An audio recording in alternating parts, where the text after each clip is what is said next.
Welcome to the Deep Impact Investing Podcast with Kim Griego-Kiel on behalf of Horizon Sustainable Financial Services. In this podcast, I discuss sustainable impact investing, how to create portfolios that match your values, and a variety of other topics such as financial education, environmental sustainability, social justice, and sustainable food systems. Do you want to know if your investments seek the kind of accountability from corporations that you demand? Listen in as I explore the burning question, are you investing like you give a damn? Hello and welcome to Deep Impact Investing with Kim Griego-Kiel from Horizon Sustainable Financial Services. Kim, what is going on? Well, I have a new feature to share with our listeners today. A new feature? A new feature. Like you get a third arm? Well, not that kind of feature? No. Okay. No. And I have all my toes still, so it doesn't have anything to do with that. I decided that once per quarter, I wanted to do an episode called Tidbits with Kim. Okay. And yeah, the idea here is that I'm going to share 4 or 5 interesting topics, ideas, urgent action items, those types of things, all related to sustainable impact investing and working towards a more sustainable economy. And the reason is most of these tidbits that I'm going to share with you are not really long enough for a full podcast, but they're important, and I want to share it with the listeners. Yeah, no, I love this. This is fantastic. Great idea. Yeah. So I didn't tell you what they were because I want you to hear it and get your reaction. All right. I have no idea. I know. Well, let's talk about what's first. Okay. So the first one is Greenfin Weekly had an article this morning about the stricter requirements for vehicles in California. Those requirements, you may know, are much stricter than what the federal government has. But on top of that, which we think is fabulous, because that 14 other states copy those automobile standards. But 2 legislatures in California have proposed 2 new bills that are aimed at corporate climate accountability. And again, much tougher than anything that our federal government has put out there. All right. You're right. So back in the day, back in the Trump administration, that administration went after the California standards and trying to push California to back off and reduce their high standards. They didn't get very far, thank goodness. They were not able to make much headway in reducing those standards on emissions. And what we know is that car companies, they know how to make fuel efficient and zero emission cars, right? But the problem is that customers aren't buying enough of them. We wonder why. It has to do with Americans. I don't know what they're thinking. Side note, I just got a new car. Really? Yes. We sold my car when we moved to Oregon. And so I had to order this car. It's a RAV4 Prime, which is a plug-in hybrid. So the first 40 miles that I drive are all electric. Pure electric. Yes. Okay. And if I go over that and, without plugging it in again, then it'll just move to gas. And I have to tell you, I've had the car for a month. I haven't filled the gas tank yet. Yeah, I was going to say, I mean, in the community that you're in, I mean, you haven't taken obviously long distance trips in it. So that's fantastic. Right. Well, I drive about 30 minutes to go see my mom. So it's, significant, but still, I'm like, this is great. So I don't understand why Americans are not back to buying or, really looking at these more fuel efficient cars. They have this love and a hunger, I guess, for SUVs and large pickup trucks. And, it's amazing to me how many different types of pickup trucks are out there. So let me say this, because I'm not going to play devil's advocate, but number one, my daughter bought we call it a hybrid. Let's call it a hybrid. A Honda Insight, a 2020 Honda Insight. And in town, this sucker gets like 50 miles to the gallon because it doesn't do pure electric. Well, actually it does. You can put it in the EV mode and it'll be electric as long as it can until it needs to kick the engine on for one reason or another. And it'll turn the engine back off again and you be in pure electric mode. But that's why it gets, 50 to 55 miles to the gallon in town. When you take it on the highway, because we drove it to Texas and back just about a month and a half ago, it actually gets lower gas mileage on the highway compared to other, how it's usually reversed, right? But because you're going at higher speeds, it needs to use the engine instead of the motors. Exactly. And that's great. And I don't know if it's Americans not liking that kind of thing because we love it, but my daughter's in a position where she could afford a $24,000 used car. And I don't think most people are, right? A lot of these electric vehicles, I have had my eye on getting a Tesla, and now, that was because Tesla was basically the main thing out there. But now there's so many other companies that are doing it. But when I look at those price tags, Kim, they can be high. They're very high. They're out of my range at this point. Quite honestly, it's just out of my range at this point. So, and I don't want to say settling because that Honda Insight is a fabulous car. We've loved it. Well, look at it this way: if you say you buy a new vehicle, either electric hybrid or full electric, you might spend $100 more a month or $150 more a month on that payment if you finance it. And it's not the day of the 0% financing automobiles anymore, but it still isn't terrible. How much do you spend even if you're driving long distances, how much do you spend on gas? Well, most people spend more than $100. Correct. Absolutely. But I would my only pushback would be the initial cost for those that are buying brand new vehicles. I absolutely agree with that thinking. People in my circle are not buying brand new vehicles that are $50,000 to, $90,000. Yeah. They're buying something that's going to be $30,000 probably at most. And I just average American where they're at. I think that the folks that can spend the money should. And that's exactly what my daughter did. She's like, I want a car that's around $25,000 and I want it to be as fuel efficient and eco-friendly as possible. And this actually rates you after you drive like a video game. I think that's fantastic. Oh my God. Great. He's like, you did Here's great. How you're I'm like, driving. yeah, exactly. Right. So I would love that feedback when I'm driving. You did great, Kim. I get feedback too, but it's usually slow down, take those corners. It's my wife. She's just sitting next to me, right, giving me that feedback. Well, I was talking about the trucks and we also have a pickup truck. It was the only vehicle we had for a while, and we had it before because we had a farm. Yeah. So it made sense. Anyway, we're going down a rabbit hole that I didn't intend to, but it's also it's totally fine. It's important information. I want to go back to what California is doing on seeking the passage of these two bills. They would mandate better emission disclosure of corporations and the climate risk of financial institutions. So what does that mean, right? The first one is the Corporate Climate Data Accountability Act. And what would happen with this is it would give California more insight and control over climate change risks. So this one, the Corporate Climate Data Accountability, which is SB 253, in case someone wants to look it up and follow it, it would require all U.S. businesses with over $1 billion in annual revenue that do business in California to disclose their scope 1, 2, and 3 GHG emissions, greenhouse gas emissions. And these disclosures must be independently verified by the state's emission registry or an approved third-party vendor. So you might ask, what are scope 1, 2, and 3 emissions? The simplest explanation is scope 1 covers direct emissions from owned or controlled sources. So your output of electricity, what's coming out of your car or trucking vehicles, that type of thing.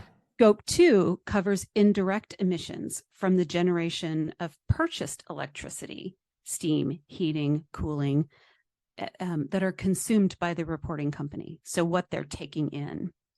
Scope 3 includes all other indirect emissions that occur in a company's value chain. So all down the chain, right? And scope 3 is what we have a lot of people pushing to be disclosed by corporations. And they're really pushing back because it's going to have to require them to do a little bit of work. Now, the second bill that's out there is the Climate Related Financial Risk Act, which is SB 261. This would require non-insurance, so they're not talking about insurance institutions, but U.S. financial entities with revenues in excess of $500 million that do business in California, of course, to prepare a climate-related financial risk report that discloses the entity's climate-related financial risks. In addition, covered entities would be required to disclose measures adopted to reduce and adapt to climate-related financial risk disclosures. This, I think, is a little more complicated when you're talking about a financial institution that needs to explain and disclose. I think for a lot of people, they have to explain what the financial risks are in terms of being involved with certain companies. So banks, financial institutions are lending money, that kind of thing. They're going to have to disclose the financial risk of any company that gets a loan from that financial institution. It's a lot. Yeah. And I think it's going to be a harder push.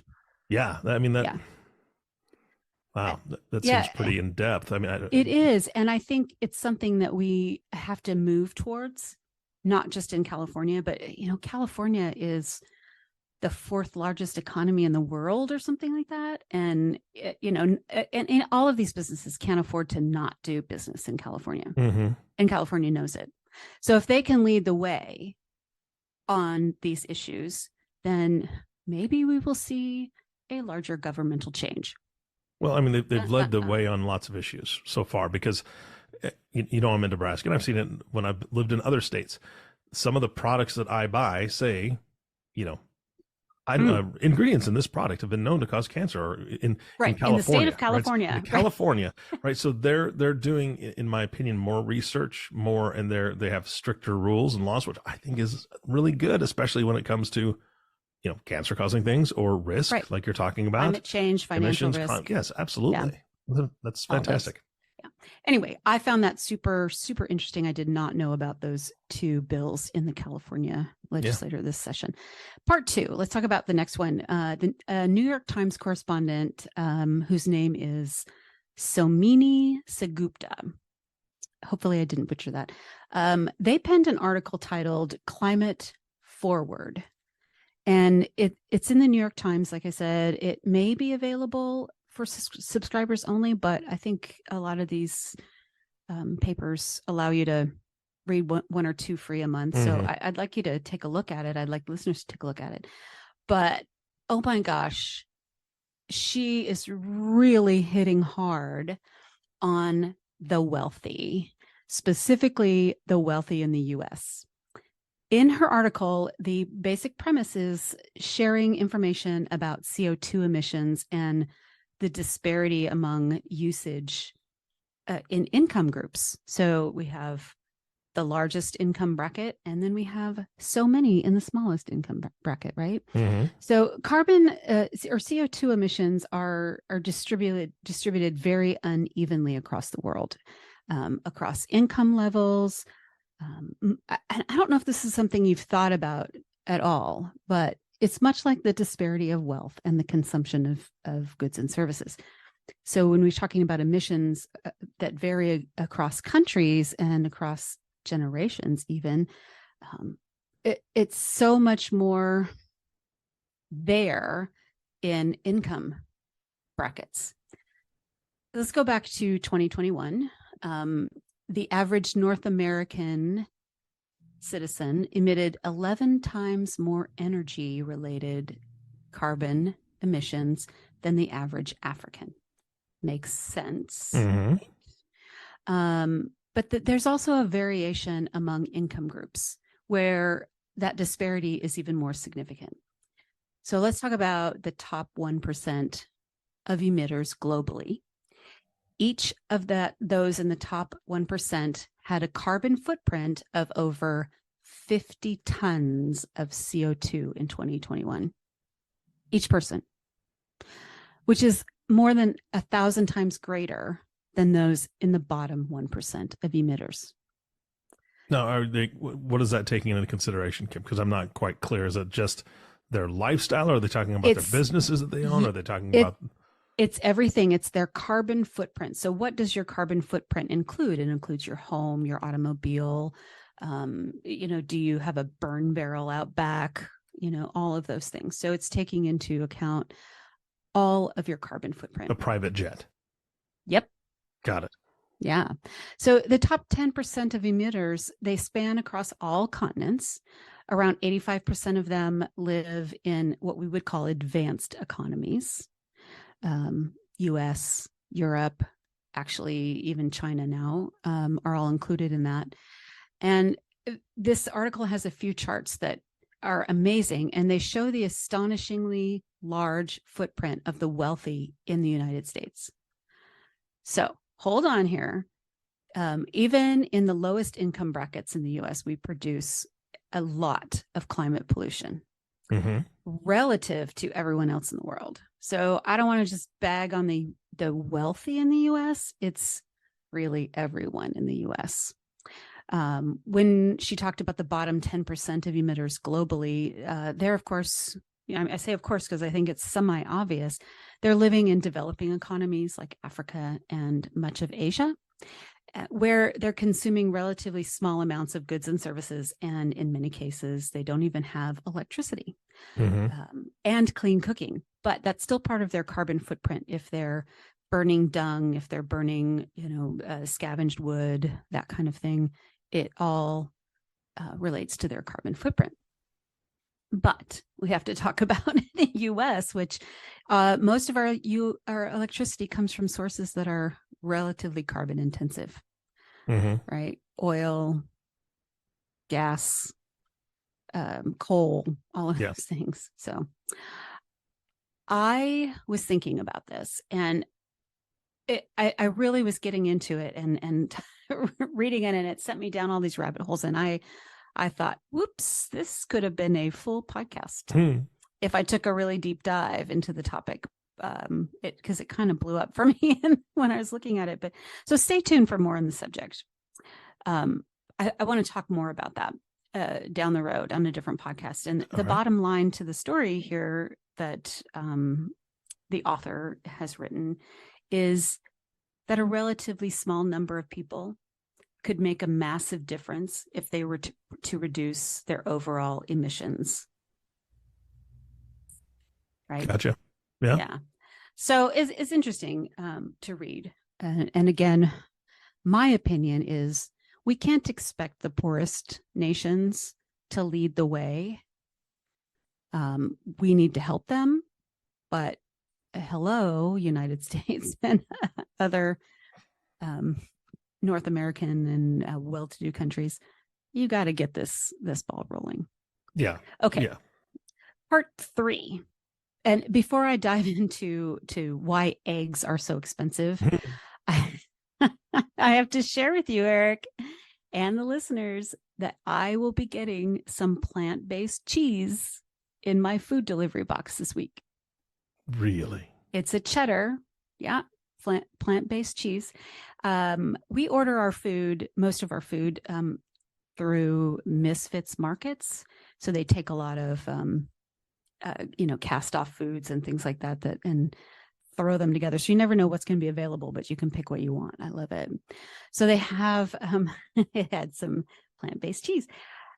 And again, with the previous promise we had from Elizabeth Alfano of VegTech, the quality is getting better, right? So I'm going to report back to you. Yeah, I'm still looking podcast for the cheese tree and the meat tree. I'm going to let you know if I found the cheese tree. Okay. So let's go back to why are eggs so expensive? What do you think? Why? Because the chickens have been striking. They're protesting. And I know that almost a lot of them have been dying, unfortunately, because of the bird flu. And there have been, last I saw, it was like, think it was 4 billion, if I'm not mistaken. It was billion with a B. I know that, but I think it was about 4 billion chickens had to be destroyed, not processed. Well, yeah. So, yeah, there's a big bird flu, right? It started in 2022. According to the CDC, it's 58 million birds have been killed. Oh, okay. Way less than I thought. Yeah. Well, but still 58 million is right. Yeah. Does it matter if it's a B or an M in there? Yeah. It's a huge number, right? And it comes down to supply and demand. And the supply is really low. I was thinking about this when we had our little farm or farmette, and we had our chickens, and we would sell the most amazingly good tasting eggs for $5 a dozen. And now that's what they cost in the grocery store. Yeah. For a factory farm one, right? Yeah. And this is the other interesting piece to this is the CDC says that this bird flu has only passed to one human since it started. So that's good news, right? Thank God. I don't want to get a bird flu. But it continues to emphasize the pressure we see on food supplies and food chain and food systems. So directly quoted from our friend Elizabeth Alfano, if you remember. I know you remember the podcast with her. It was, we did a double header, episodes 78 and 79. So if you are a listener and you haven't heard Elizabeth on the podcast, please go back and listen to those two. Directly quoted from her, the more the current food supply system is impacted by inflation, pandemics, child labor scandals, supply and labor shortages, and contamination, the more consumers and governments will demand better and drive and fund innovation for a more secure and safe food supply system. You know, we have to start thinking about those things on a higher level and how a bird pandemic, basically a flu pandemic amongst the birds, is affecting our food supply. So if there's a lack of eggs in the system, then it's going to be difficult to create a lot of other products that are generally out there in the market that contain egg, right? So it's really messing up the supply chain. Beyond our current chicken egg crisis, you know, we also know that animal pandemics can pass to humans. And again, as I said, as of February 15th, there was only one case of it transmitting, this particular one transmitting to humans. But according to the United Nations, that is likely to be the #1 cause of the next pandemic. Some sort of animal pandemic passing to humans. Really? Right. So that was kind of shocking. I'm like, the United Nations said that, and crazy. And it's caused, you know, we know that the pandemic caused devastating job loss and devastation to job markets in general. It whacked our economy, the global food supply system. You and I were just talking offline about how it affected our children, and we don't want to see that again. I know I don't want to be locked in my house again. Yeah. You know, so we have to really think about these things. Yeah. You're going to say something. No, one of the things that you said earlier that ties into all this is her quote, right? The different things that she stated. And I really wish that I wish it would bother people more. Let me put it that way, because some of the photos came out because it was part of the problem was here in Nebraska about child labor. Yes. They had pictures of kids in slaughterhouses. I was just going to say that, oh my gosh, that upset me so much. Oh, I was infuriated. And you know my past, you know, I've worked with kids for a long time. Right. And it just, like, you know, I have no problem with kids working with their parents, you know, out, you know, gardening and learning things and so on and so forth. But to have them in unsafe situations or force them to, that says a lot about the company. And I'm just not even going to say anything more about that because we all know what that means. Right. But the situation maybe their parents are in, maybe they needed them to work to make a wage. That means they're not getting paid enough. That means they're not able to live without that child's income. You know, there's so many things that does. And I think most people, and I don't want to speak disparagingly about my fellow American here, but I think most people would look at that and go, "Oh man, that's a shame." Yep. Ooh, what did Garfield do today?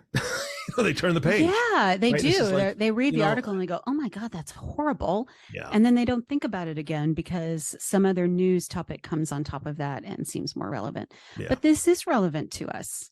You know, we thought, the big we, that child labor practices were only in third world countries. Or in the 20s. Right. In the 20s here. Before we had labor laws. Yeah. No, it's happening everywhere. And, this is just one company that got caught. There's probably many others. And that is a horrendous thought. If one of those children had been killed, would we have known about it? What are they being exposed to? It could go on. And it's just a problem in our food supply. How I care so much about food systems. Yeah. Well, it's the same thing. Just like you said, would we know if a child got harmed, injured, or killed? We don't know when a migrant is harmed, injured, or killed because the company or the place that they're working, if they can get away with it not being reported, nobody's going to quote unquote miss them because they're not on any documentation a lot of times. Right. And that is just horrendous. And it's just a inhumane, period. Absolutely. It's So there we have inflation, pandemics, child labor scandals, labor shortages. Nobody wants to work. That's why they're hiring children, right? And, to do those dirty jobs. And honestly, it should be a cleaner, better process. But again, I don't really know how you process a chicken or a piece of beef. So I can't really speak to that. So what does this have to do with beyond being upset, and inflamed enough to talk about it? We have to put more pressure on the people who are responsible for our current food supply systems. And we have to push for more innovation. And I will say, I do agree with Elizabeth that we have to push for the innovation in plant-based foods. Not that we expect everyone to eat plant-based foods all the time, but you're already eating a lot of plant-based foods, right? So, it's just a matter of creating those tasty varietals. or what she was talking about, which was probably, was fascinating to me, but probably speaks more my language than plant-based foods. Don't get me wrong. I love a salad. I love a robust, huge salad, and I'll eat that all day long. However, when she was saying that they could create meat that's actually meat. Yep. I thought, and no animals harmed in that, and no animal has to be raised to be slaughtered for that, and it's like 3D printing real meat. Huh. Yeah. Okay. Yeah. I'm all in. I was just thinking, all innovation, they can make life better for consumers. And this particular innovation process, if it's adopted, it probably will. We won't even talk about the conditions of the animals because we've done that. And, really, honestly, it can help eliminate the risk of some pandemics if we're not having, the reason the bird flu spreads so virulently is because they're crammed into little tight cages and they don't have room to spread around. Yeah. Just like with COVID, where we had to social distance, you can't social distance a chicken. Yeah. And it's really hard to mask those little suckers. Yes, it is. Have you ever put... they don't have ears. Have you ever put a jacket on a chicken? I can honestly say I've never put a jacket on a chicken. So I'm trying to think of what they're called, but they're these little aprons that you put, but they go on the back of the chicken, and it keeps the roosters from clawing them when they jump on them. Okay. Yeah, it's really hard to get those on. So anyway, I digress. Now I'm going to be looking for a video of that. I just gotta. I gotta know. There are. Oh, yes. I'm sure. Yeah. So anyway, innovation also provides efficiency and cost savings eventually, because that's one of the complaints we hear about plant-based foods is they're expensive, and they can be. It is coming down. I've noticed the prices are coming down. And, And so if we look just specifically at, trying to find in my notes where it shows this, but okay, here we go. So Beyond Meat, the plant-based burger, uses 99% less water than a regular beef burger, 93% less land, emits 90% fewer greenhouse gas emissions, and uses 46% less energy than a traditional quarter-pound beef burger. And Beyond Meat tastes delicious. It has the texture of ground beef. It's. I was amazed the first time I had it, but let me ask you this: Is that what the Unbelievable Whopper was made of? Is that same company? Yeah, I think so. I can't remember the last time I ate at a Burger King, but yeah. I just happened to see it and I was like, I'll give it a try. Yeah. It was good. Well, it was actually pretty good. I'll be honest. I think it's a donut place, that a very well-known donut place, right? The Dunkin' Donuts, who serves I think it's Beyond Meat's sausage. Oh. One of their sausage breakfast things. Yeah. So it's available, and they don't charge any more for that. So we know that the cost is certainly coming down. Yeah. Anyway, you can find this article. I got some of this information from Elizabeth on her LinkedIn page for Veg Tech Invest. So she really has her thumb on this plant-based food market. Yeah. Now, I was going to hopefully get into a part 4 and part 5, but we're kind of out of time, and that's cool. It's great to really get into talking about these things. And I guess, really it comes down to, we have to find a more efficient way and better way of processing our food. Yeah. I want to be sharing these news snippets from you. And I was thinking I would talk about stuff that happened over the last 3 months. Those were literally all this week, in the last 7 days. Yeah. And so I didn't have to go back very far to find a bunch of snippets on stuff. So if you, the listener, really want to keep up with the sustainability trends, be sure to like and share and subscribe to this podcast, right? and then you'll hear more than just tidbits, because we do tend to get in the weeds and get deep on some things. Yeah. If you also are interested in how any of this can affect your investment portfolio, which it does, please give Johan Klassen at Horizons Sustainable Financial Services a call at 505-982-9661, or email him at info@horizonssfs.com. Yeah, absolutely. So there we are. Yeah. Yeah, I think that people just need to recognize, again, what they truly believe in, what they want to support. And when they begin to realize that, I mean, there's been a lot of talk of cancel culture, right? I mean, that was the big theme for the last few years. But honestly, this company that was employing small children to do work on their slaughterhouse floor, they should be canceled, quote unquote, right? Yes. Just period. I think any company that buys from them should say, that's unbelievable, those are terrible business practices, will no longer buy anything from you. I think that consumers that realize where that meat goes, and the companies that it goes to, they should not frequent them if the company decides, that's fine. Well, we're still going to buy from you, right? Yeah. And if we do that on a little by little basis, I mean, you've talked about this before. I'm not saying anything new on this podcast. Support what you believe in. Stop supporting things that are detrimental to children or families or anybody. The planet. The planet. Period. Mm-hmm. So no, I love that, and yes, I'll be saying like, share, and follow in a moment because that's a great way. Yeah. Did you give the phone number out already? I did, but I'll give it again. One more time. Yeah. So the office number is 505-982-9661.